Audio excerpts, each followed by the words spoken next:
Hey guys. Hey, fridge. Well done today. Very impressed. Container Steam Workshop. G'day. Your ears must have been burning. I'm wondering what happened to you. Haven't seen you for weeks. Good to, yeah. Glad you made it. Tea and biscuits. G'day. Yeah, Mark Osborne. G'day. Good luck with that meal. Sorry I didn't get back to you till today. Thanks for the reminder. Not dying's good. Deathly ill isn't good. It's not good at all.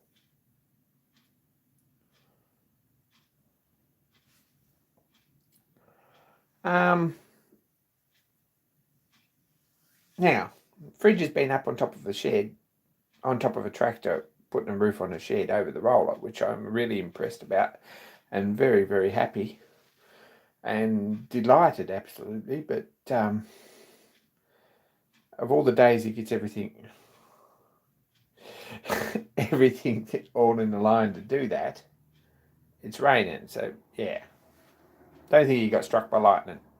David Ian Soak says it's sunny. It's not sunny here.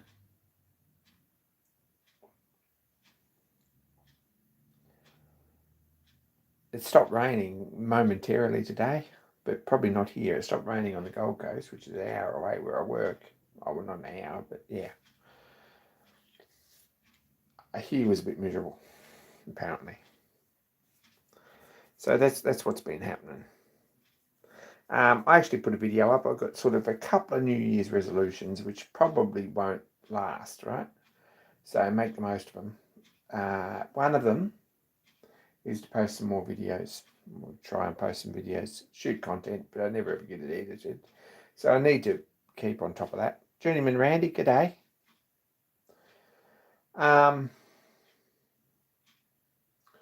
It's the other one. Oh, the other one's to do some sign painting, but anyway, we haven't actually got there yet. We'll see how that works.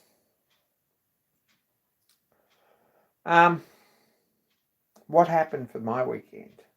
It rained. That's what happened. I hope everyone had a good New Year.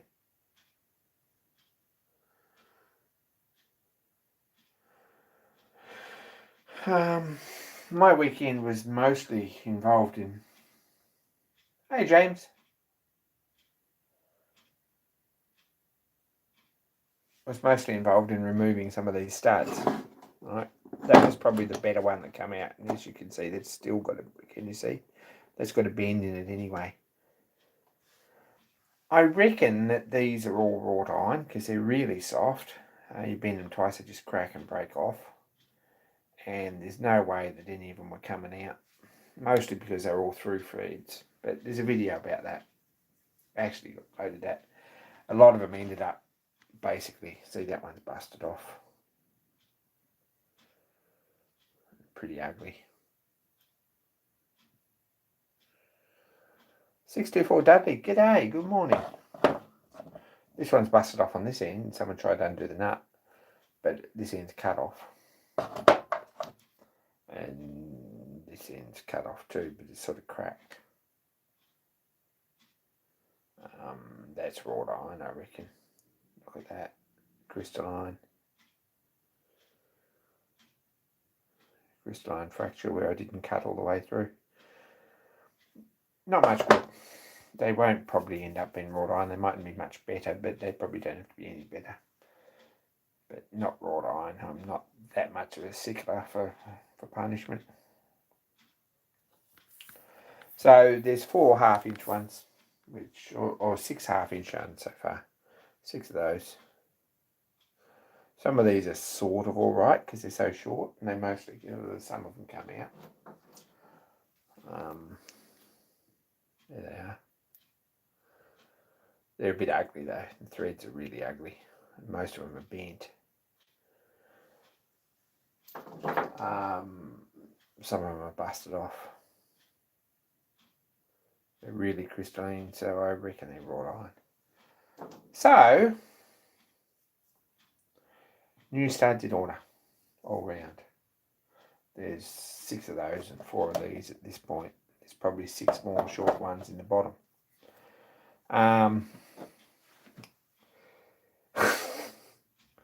Don't even ask. This is a quarter size model, right? I'm doing this in CAD because A, the drawings that I have from the works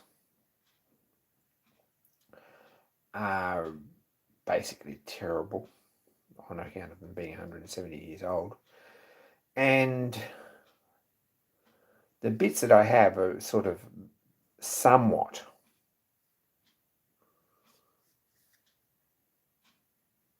there's a lot of bits missing. So between the bits I've got with measurements on them and the drawings with sort of outlines and some measurements and some guesswork and a 3D printer to see if it all fits and there's a CAD package, probably we're going to end up with something. And if we don't end up with something, make a very nice quarter size model. But we won't go there.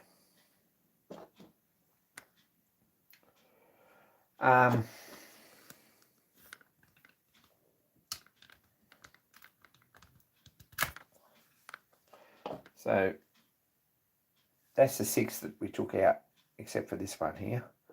So these are all out. And the 4 on top, these are out too. I haven't even looked at these bottom ones. They've still got their cylinder cover on them. If I can push that out through the bottom, and the cylinder cover out. See, the trouble is the cylinder cover sits in on a spigot like this on each end. And it's almost impossible. It's pretty well rusted up, so we've got to push that one out that way. And then we've got to replace this with something that looks probably like this, except it's rusted through in the middle. Yeah, it's going to get a whole lot hotter than it has already. You see these have got these, if you have a look, teardrop shaped holes. Which is the big one, which is 4 times bigger than this, has to have, and then these poke through, see? There you go.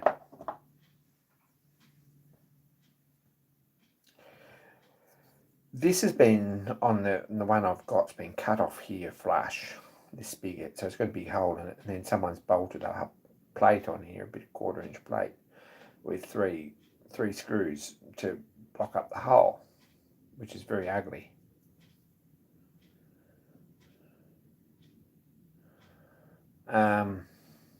If we make something or machine, if it's only like this, we can probably machine it out of solid, just add a bit of bar. But I've copied the bottom of what it looks like on the bottom of the cylinder, the cover that we've got. But the top, I've got no idea. I'm guessing that there's a spigot of some sort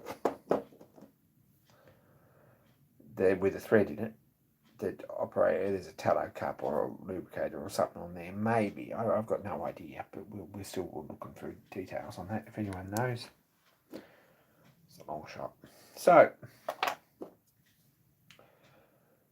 this is a model of what it actually looks like, and it's probably enough of a model to fill in the gaps and print one off, and maybe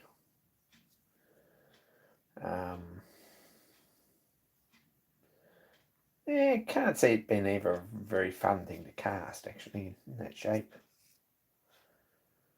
You wouldn't put a core in here if you were going to make a model. You would just drill it from the top all the way through so that it actually opens that hole up, and put a plug in this end, and or even just drill the spindle hole, that stud hole all the way through, and use that as a port, so that this passage, and it has to go through to here, and then you drill this centre through into the port. It's pretty straightforward if you're going to make a model. And then these outside ones, this one and this one, need to connect with holes in the bottom here for actual steam outlet. And because it's the cylinder covers inside that far, the ports are way back. Let's have a look here, put a thumb in here. No, can't do that. The ports are way back in here somewhere. So then probably could be drilled through on an angle straight through. Anyway, I'm not going to go down that rabbit hole. I'm just saying that if anyone wanted to, I could furnish a set of patterns very quickly. And if we 3D print all the bits and have a model sitting here as we go, and all the bits that we've actually got and the bits we've made, then when it comes to making the bits we haven't got, then probably it's not a big deal. Anyway, we know what we're doing. Well, we don't, but it'd be fun if we did. So that was this weekend. It was all those studs are out, and I've made up a plate which is down here. Look at this. Ooh. I'll put this up here. So Bill Baggins knife. There's a new Bill Baggins video out, I think. Didn't look at it yet, but I believe there is. I'm sorry, Bill, but there's also a click spring video, and I'll watch that tonight. At some point, I'll watch the Bill video as well.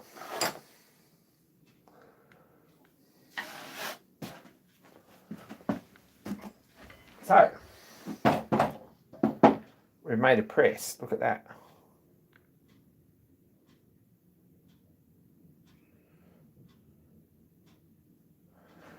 Going to weld around this nut. Right, this goes right through.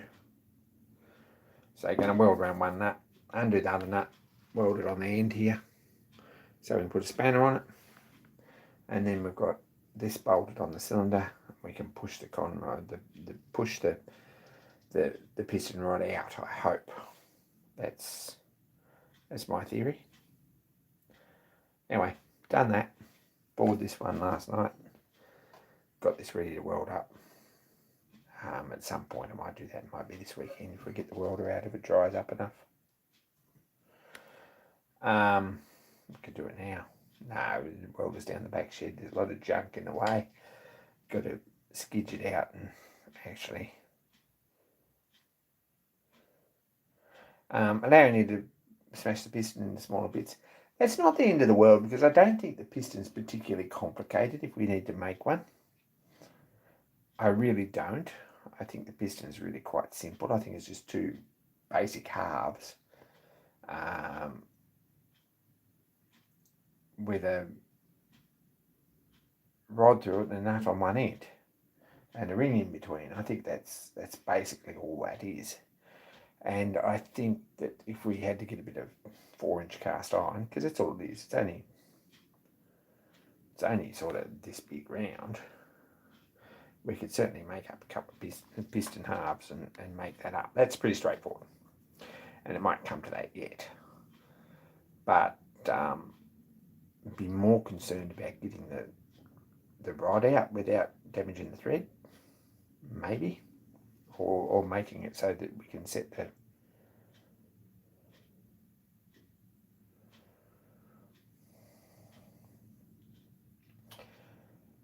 the rod up and actually clean the thread up and get some actual like decent thread that we can run a nut on.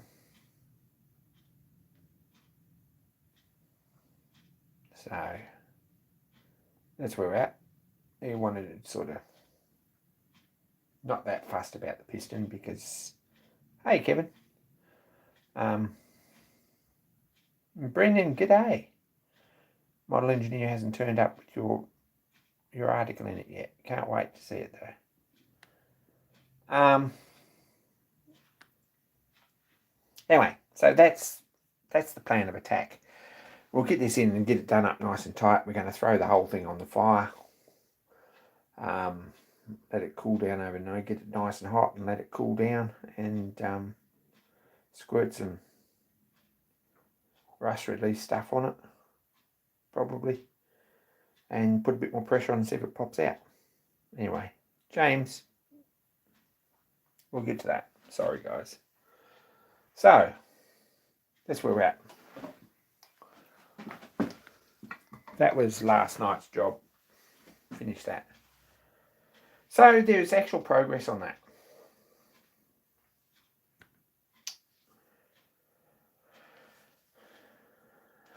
my actual progress. I don't know if there's actual progress on anything else, but there is progress on that. Not sure there's any roller progress, and I'm not sure there's any hit and miss engine progress. But we do have a 3D model of this engine that's starting to look like it might actually, as we go and as we restore bits, we'll check that they match first on the model, and probably, yeah, that's how that's going to work. I know that I've got more bits of this engine here somewhere, and I think they're probably under the front seat of the car or something like that. I have to fish them out. There's some bits that I brought back to repair or rebuild, and I had just little bits, and they must be here somewhere. That sounds like a plan, Dan. Big bonfire.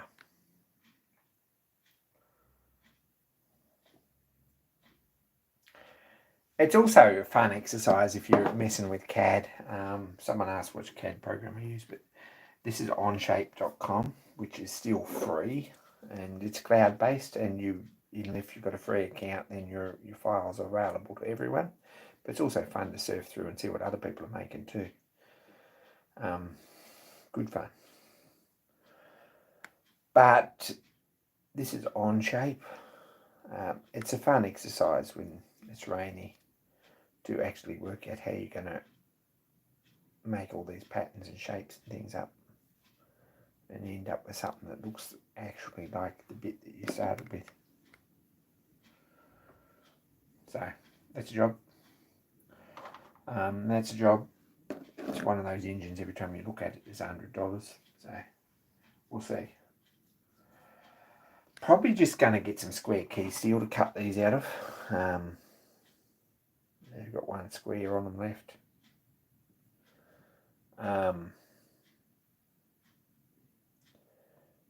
Cut these out of 5/8, something like that, 16mm, I think. 16mm square key steel.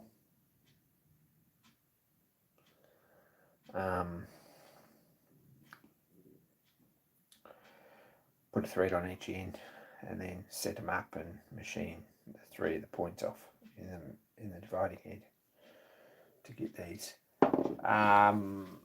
Square key steel is cheap and easily available in the right sizes.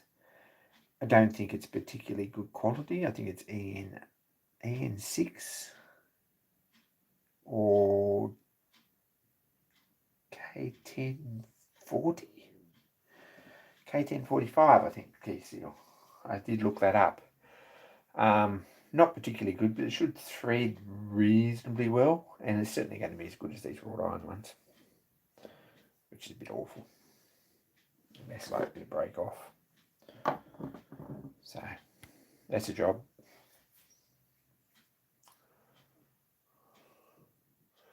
Anyway, that's what I did this weekend. Wasn't really a very sensible or practical or productive sort of a thing to do, but we got them all out, most of them out. Got to the point that we can probably start pushing a bit and get some of the other bits out. If I get that bottom cover off, I'd be pretty happy.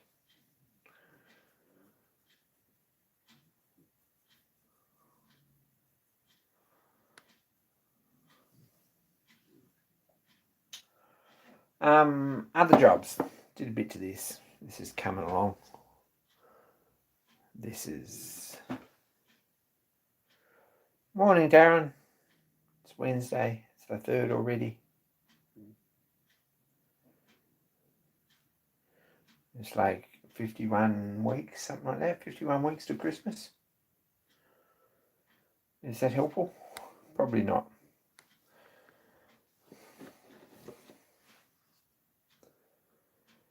This is... Gosh. That looks like something in the paint. I don't think it is. I think it's just a bit of dust on there. actually printed the pieces to block up those ends. And if you look at these flat bits,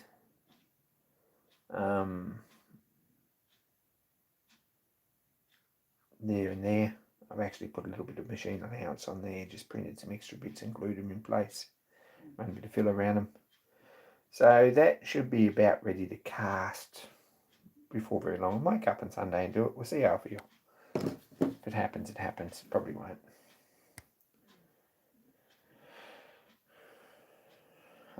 Wasn't particularly fun in the rain either, to be honest. But this goes on here, as we've already mentioned. So something like that. It's going to be excellent.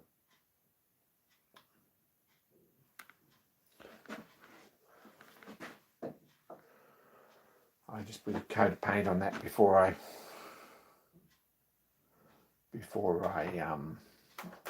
come in and did live stream, so it's still a bit dry.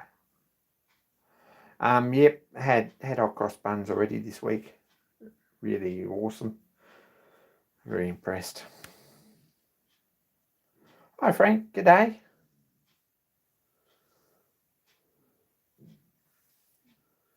So a little bit of work on that, not very much. Joe's actually done the toolpaths and everything for this little gearbox, which is awesome. That might actually happen. Alistair, g'day, and congrats on, yeah, anyway, I won't go there, but it's dangerous territory for us all. Kimberzelli, g'day.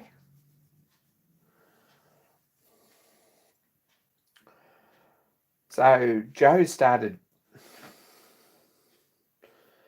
he's done the toolpaths on this. We'll go and have a look at what else he's been doing, but that might be a thing before very long. Doesn't matter if it's not, to be honest, but that gearbox would be nice to get that in place. And it'd be very nice to get, I'm guessing that you saw this, Alistair. There's a little, there's a card there that I've made a pattern for to go on there over that pulley with a space on the front for a taco, which is another job I've been working on. I've got this here as well. I'm not sure I like that as a system. Not even really a safety guard. It doesn't need it, and it's been fine without it. But I was always going to put a guard on here, and I don't even need a taco on this thing. I know roughly how fast it goes. I know how to work it out, and I've done it so long that I know what I'm doing with sort of second nature. But what would be very useful, I think, is some of the other features that you can build into a taco. So I'm going to put the sensor on here. Goes on this bracket on the side here. Is folded up out of tin. It's 3D printed at the moment, but there'll be a bracket comes down here with a fold over and the little sensor on here to read on here, I believe it reads on this one. There's room. Hope there's room there.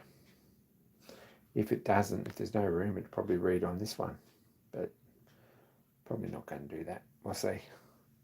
I don't think it'll read on the back here. We could put it over here and read it on this brass bush, but I don't think that works either.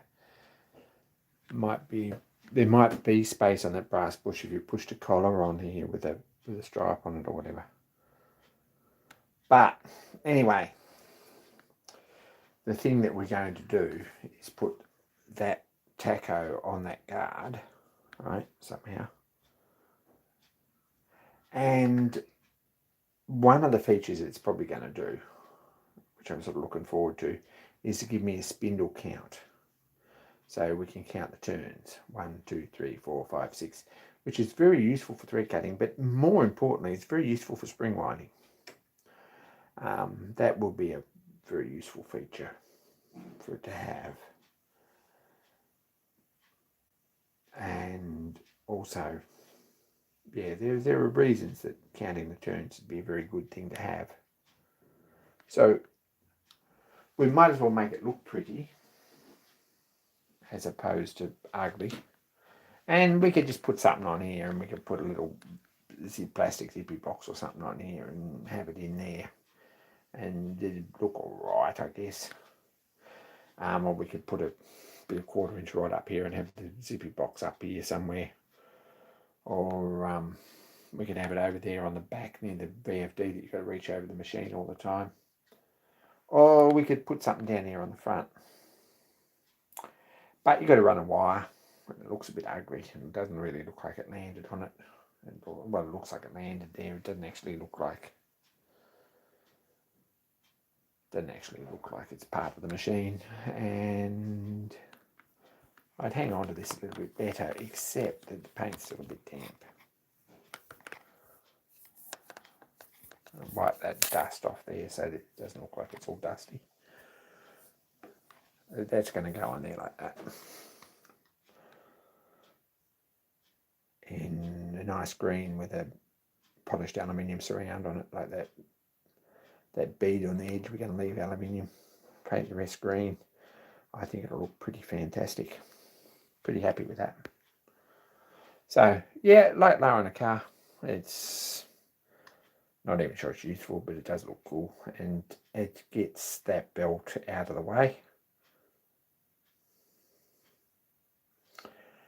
And it should still clear all this. So when we've got the gearbox out here and the drive shaft through here, that all should be cleared as well. Anyway, I'm going to try and make it look like somewhere near. I'm going to sit that down there on a clean bench because I think the paint's dry. And the electronics go in this box here, which is only painted different colours because so we can see where it divides up. And this will probably be a cast box with rail buttons and probably a digital readout. And some clips. I don't know if that's the final form at all. It probably isn't, but we'll probably just run it like a 2.5mm hole or something here and here in the actual casing, and then run a wire clip over here that folds down, clip, so that holds it all in place nicely. I think that's the idea, and we'll just put this on a couple of little dowels, like 3mm dowel pins, one each corner, diagonal corners, or one in the middle on each corner, or something like that. Even one up from the corner there and one down from the corner there, or one in the middle there and one in the middle there, just so it sits in place and doesn't wriggle around. And then just flip the wire clip up on each side over the top of this little ramp, and hopefully that'll hold it all nicely in place, and it'll look like it come out of a similar sort of error to the lathe. That's the thought process behind that. So bit of a job with that, but we get these bits cast, and we'll probably sit the circuit boards in this. So I'll make this with either a recess for a tin mount in there or something, or I'll cast the mounting lugs into it and machine them so that the board actually mounts in that. And then the buttons will sit in there, whether they're round or whether they're square, and this will be aluminium, but whether they're round or square or whatever, they'll all sit in there, and then they'll have separate spring clips over them to hold them in place, like just wires, probably U-shaped wire with a hole. Probably going to put a row of holes along this edge here, and a U-shaped clip that goes in the two holes with a screw to hold it in place, and that way they're all independently sprung and they're not going to fall out. And when you put it together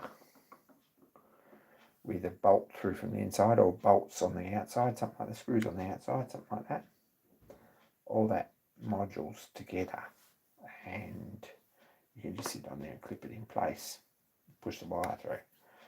So that's about 10 years of thinking about this. And don't rush into things, because 10 years down the track, all the ideas that you've had come into place and you end up with something that actually looks like it is meant to be on the machine, I think. Anyway, that's what we're doing. There's a bit of an overview of that project. I think we went through it last week, but just for Alistair, give you some sort of an idea what's happening there. And this is about ready to cast. Needs a bit more of a clean up. It looks like there's some ugly filler there on that little leg, but it probably doesn't matter much either, as long as it comes out of the mould. Needs to be fairly nice, because cleaning up inside there it's a lot easier to clean up the pattern. So that's what we're doing. That's what I've done.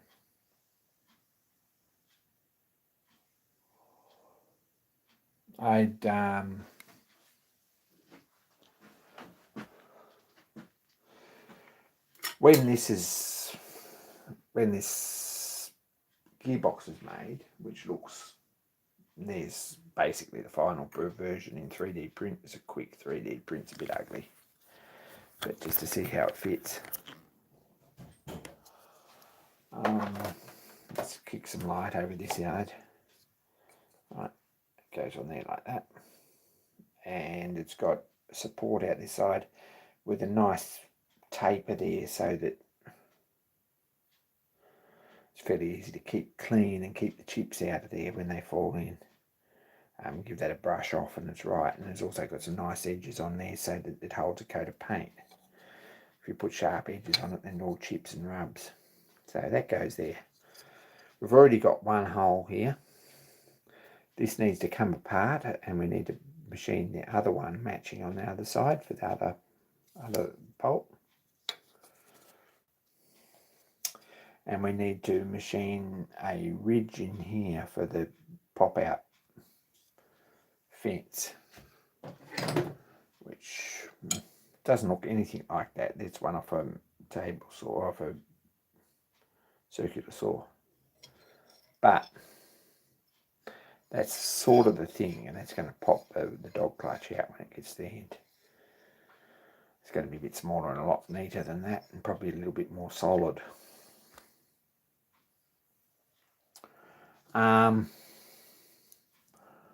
On top of that somewhere, because we've got nothing else to do, I still haven't really got to the bottom of how this is actually going to work, and it probably won't work for a while.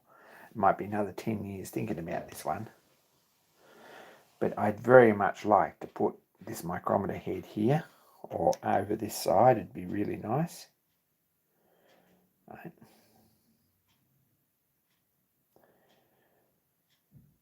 And maybe even an arm out here that comes down. Like we've made the thing solid with an arm and an anvil, so that when you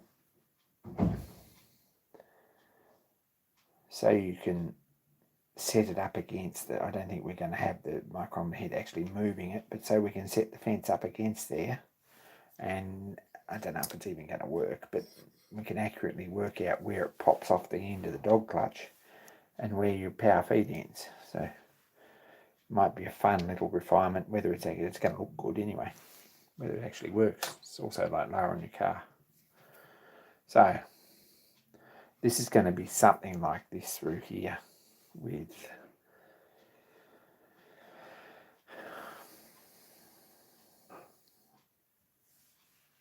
I don't think it'll be anything like this huge or ugly, and I think it'll just have a solid metal piece on the end that drops the front of it on this side. Will pop the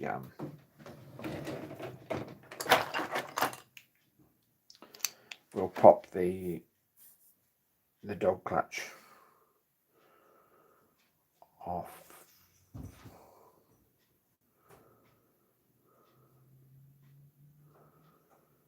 And disengage the power feed. Good theory. No idea if it's going to work. I might get all this on here first before I actually machine the top side, which means pulling it apart twice. I might just put a groove in there and then put a piece in there and leave it there as a feature until we work out what we're going to do. At least it's got a groove there then. I'm not sure it's going to continue all the way through, but it's got about a 3mm. Is that 3mm? Something like that. I reckon it's about 3mm drop there. So if we made a 3mm piece through here, and probably 10mm wide, it's only going to stick out.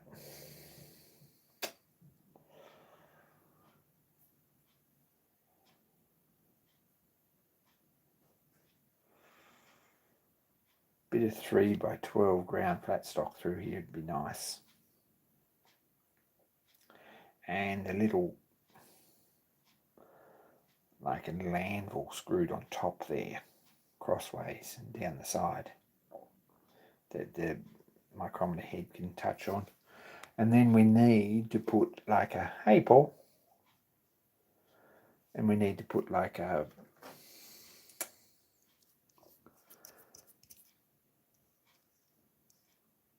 D section piece that this will screw in on the side here.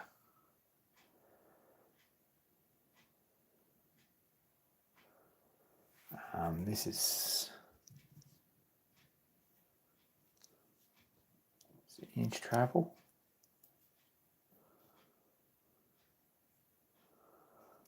It's metric. What's the travel on this? It's really only 12mm, something like that, 13mm, 10mm. But, there you go. If you want to set your travel up 10mm closer, 10mm, I don't know, I think we'll just make it work. But if you want extra 10mm, you can easily put a gauge block in between to set it up. Anyway, that's all theoretical and cute and nice and etc, etc, etc. The other thing that this is all going around in my head, and it has been for 15 years. So all these projects on this lathe, I've been thinking about for some time, and how these brackets are going to look, how they're going to work, how they're going to be neat, how this connection's going to work here, how a better way to make something is, how to make a guard for the back that looks good and is functional, how to finish all this, whether you actually polish all this up, and whether you Cerakote it or whether you paint it or whether you just put a pattern relief in here with a ball end mill and leave the rest bright and just paint that, or whether you chemically blacken it, or whether you get it plated, or whether you chrome plate it. What do you do? I don't know. I haven't got a clue. It's probably not terrible, just bright, but I'd like to do something to finish it when it's done. And yeah, anyway, we're going over old ground that we've gone over many times before.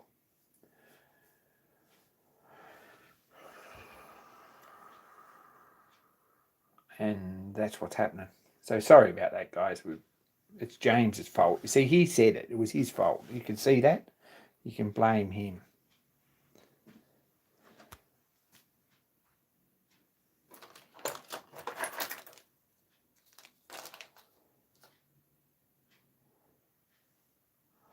Because you've got to blame someone. Now, you've successfully drawn me out on that, and I feel all embarrassed now.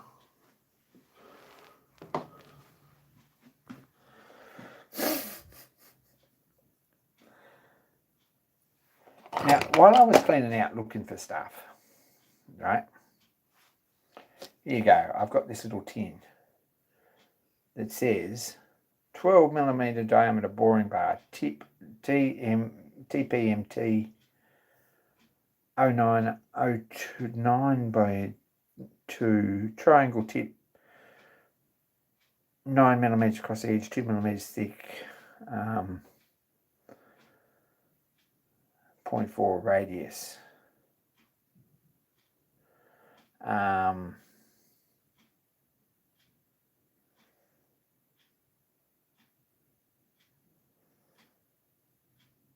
So I'm going to open this. So this is probably going to all jerk because I think it's been a while since it was actually opened. Hang on.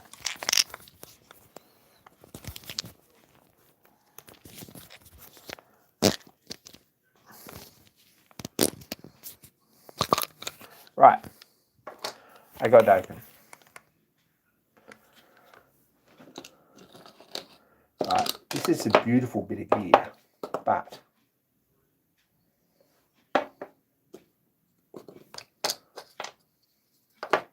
it's even got 3 inserts and a spanner.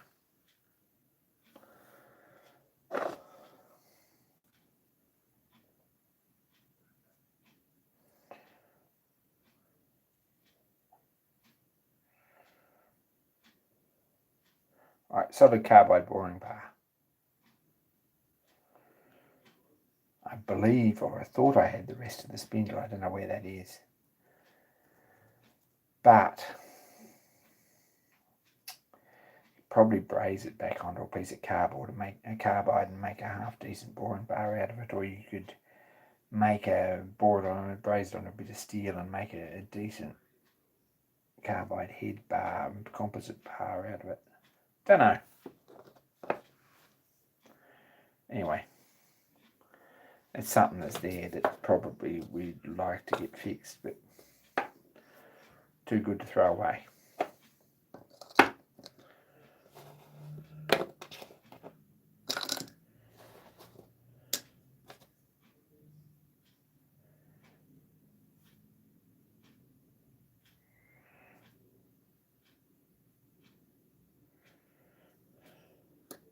Torx driver for it.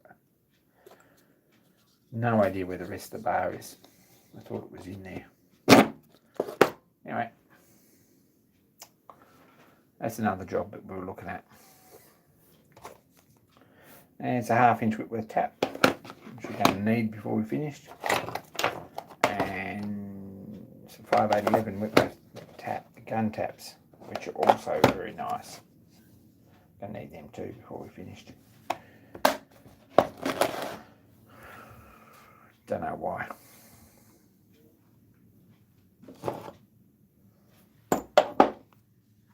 Stack of studs over there. Alright.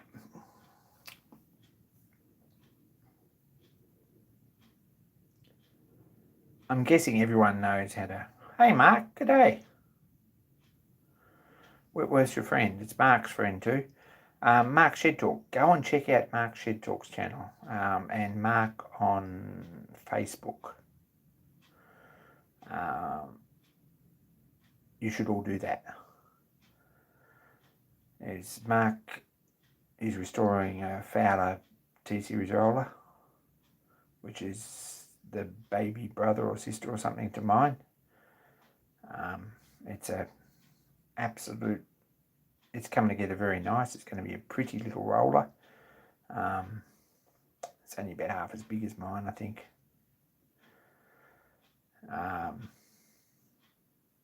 But it's a ground up restoration. It's looking pretty good. He's also building a shed at the moment in the rain, so I feel for him a bit. So that's what's been happening. That's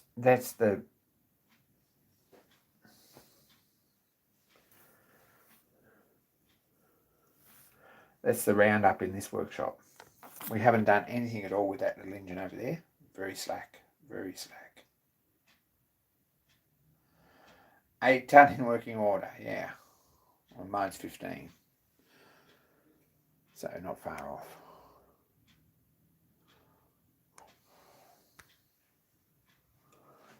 So that was that.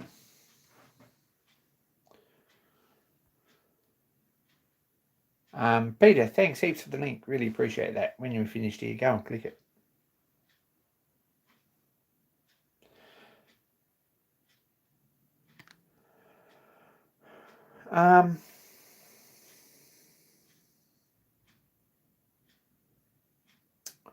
What else do we need to talk about? We could go and have a look at this big cylinder, but it's dark out there. It's not really worth it. And it's a bit miserable and it's raining. I'm not that keen. We could go and look at Joe's. I don't think Joe would mind if we went and look at the progress on the new grinding head for the Jones and Shipman grinder, which is a little bit sort of fancy. We could do that. Are we all down for that? Probably. We've got another 10 minutes.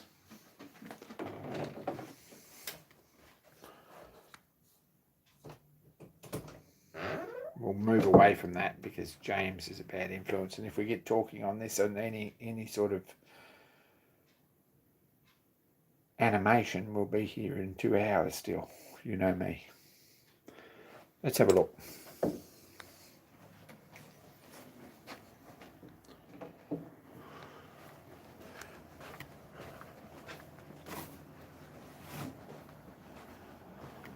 So I'm sure Joe won't mind us looking. Well, I don't think we're allowed to touch, but we will look. So this is what he's got.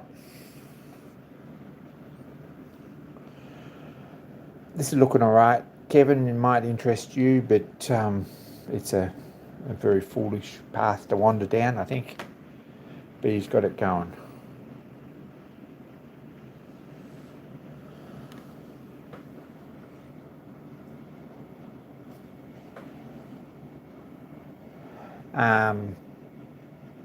New Taiwanese ball bearing spindle, and this is actually, you can see a line there, but you can hardly feel it. There's 2 blocks board to fit with a cigarette paper thickness between them, so it clamps down nicely on it, and roll bolts in here, and dowel pins for alignment in there, and some bolts and a plate. That's the original one over there. I think this one's probably about 3 times heavier, to be honest. It's pretty solid. So, bit of a pat on the back for Joe, because I think it's been a pretty steep sort of a gradient as far as stress and learning new tricks and things, but it looks pretty awesome, and I think it's actually somewhere near accurate. And he's been chasing microns all over, which is interesting exercise on its own. It's that way madness lies. But anyway, there you go. That's the new Jones and Shipman spindle, which I'm pretty impressed about, actually. It's the state of it as of today.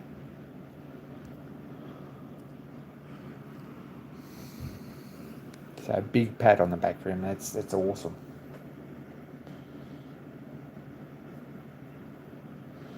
Any questions about that he can answer. But doesn't look like anyone has any questions, so we're safe there.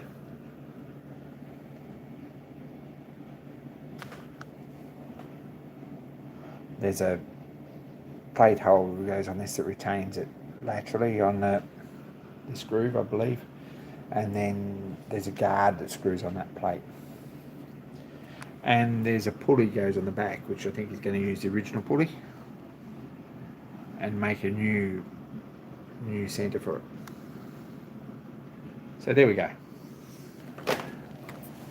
Let's put everyone to sleep, but I'm pretty impressed. I think it looks great. It's looking good.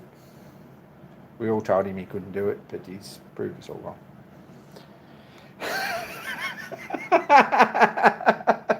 No, we basically dragged him around the yard and kicking and screaming, telling him he could do it, but it should be pretty awesome. So there we go.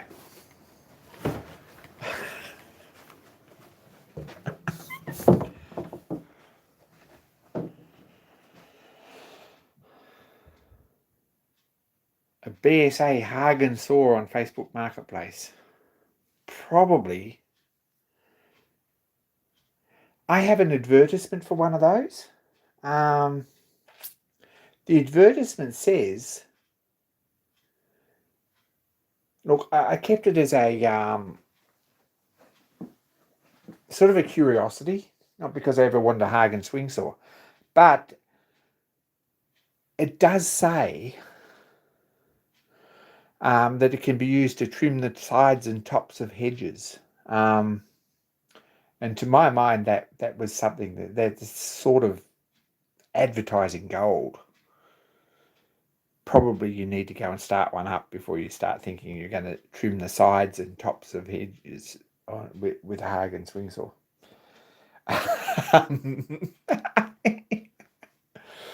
It was an idea that didn't really take off, did it? It sort of was I think they're probably mostly Australian, and anyone from overseas won't know what a swing saw is or a Hagen saw. It's basically a set of handlebars like a rotary hoe with a 3-foot circular saw on the end and a V-belt drive and a motor above the wheels. And it can be used for slashing the grass or cutting firewood up into short lengths, logs and things. Or, as the ad says, it can be used for trimming the sides and tops of hedges. And I always wondered how that was possible, but probably short hedges. Also very good for amputations. They were bright yellow. They generally had a BSA single-cylinder 4-stroke on them. They weren't huge. They might have been 190 to 20 pairs cc, something like that. There's an air-cooled guard on the motor. There wasn't generally one on the saw. There was a saw bench attachment, which was next to useless, and there was a sort of a guard for cutting grass sort of attachment. But honestly, the leverage on the thing and the offset on it is so easy to touch the saw on the ground when you're cutting grass, because there was no actual guide wheels on it, that you sort of ended up digging holes and spinning yourself around. So I think that's why it was called a swing saw. Hey, John. Good to see you. Anyway, don't buy a Hagen swing saw. Probably I could find the advertisement, and I reckon it's honestly not sure where it is. It'll be in a folder there somewhere.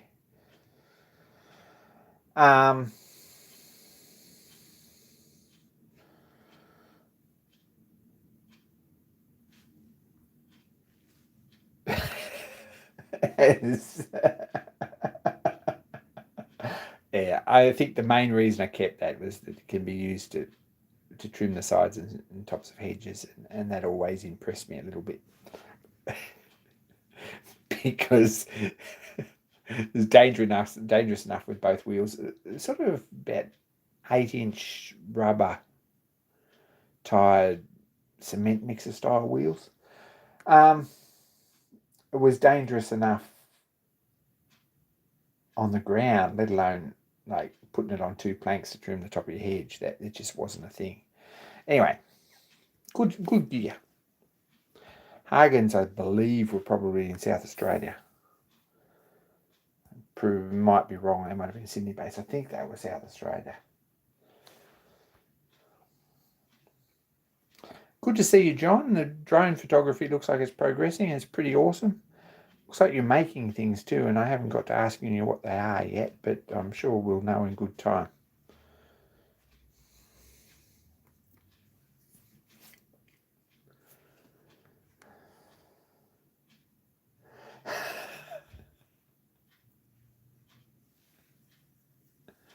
Wonder where my Hagen saw ad is. I'll find that for next week, probably. Alistair, we're looking forward to more of your Lorch lathe. Yes, exactly.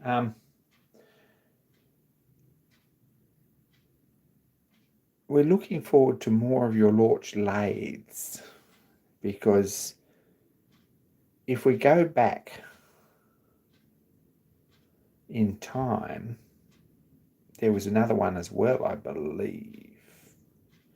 And going forward in time, anyway, that's news, yeah. Right, we'll move on from that.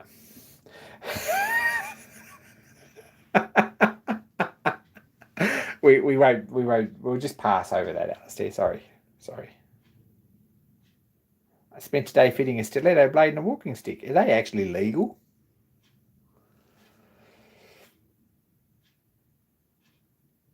Is that actually something you can do? And is it something you should be talking about in public chat? You're welcome to hijack anything. Anyone, look, honestly, anyone who's watching this, who's chatting, who's in the chat, and you've got news or you've got a video you've released or something like that, stick a link up. Have it cut and paste ready for when the stream starts. And at some point when we bring it up, stick it up there, because we're pretty keen to see what everyone's doing. And that's what it's all about. If you've got something you're doing, love to see.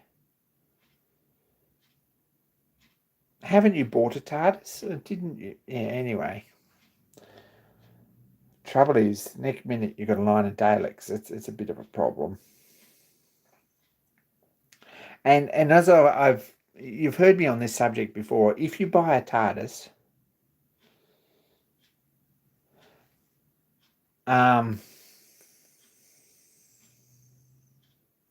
it's only a matter of time before you get the cardboard cut out of Billy Piper, and that becomes a little bit uncomfortable. Anyway.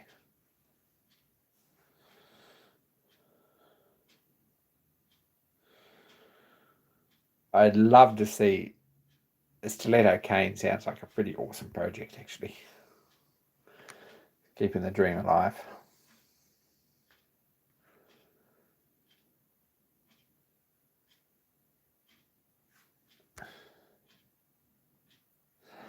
More of a fan of Karen, to be honest. We're going to have life-size cutouts. It's fair call.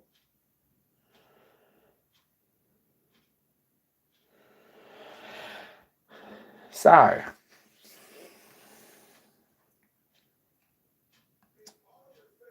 yeah, anyone who's got news, don't be afraid to put it up. Bouncing between 9 projects. Tea and Biscuits, is there any news on your project, speaking of time travel?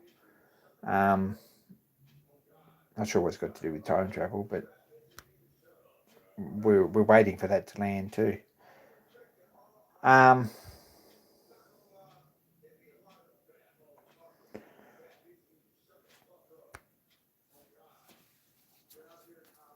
Look, I should have brought a fossil chronograph for that mechanism home, because I bet there's one at work somewhere, and shot some video on that for you, James. But anyway, Tea and Biscuits recording a video is going to be a few weeks. It's awesome. Go Create's working on his diafiler. That's a bit exciting. You come and finish mine. I sort of decided it wasn't a particularly practical device, but it might be a fun project. I might be completely wrong. I'm waiting for someone to show me that. And when you do, I might get in and finish it. But we'll see how that goes.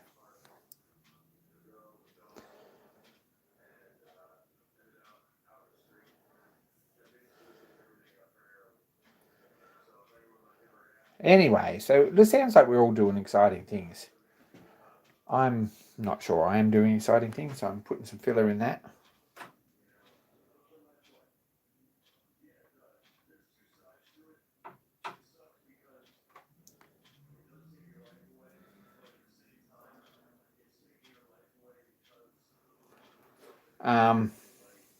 And this.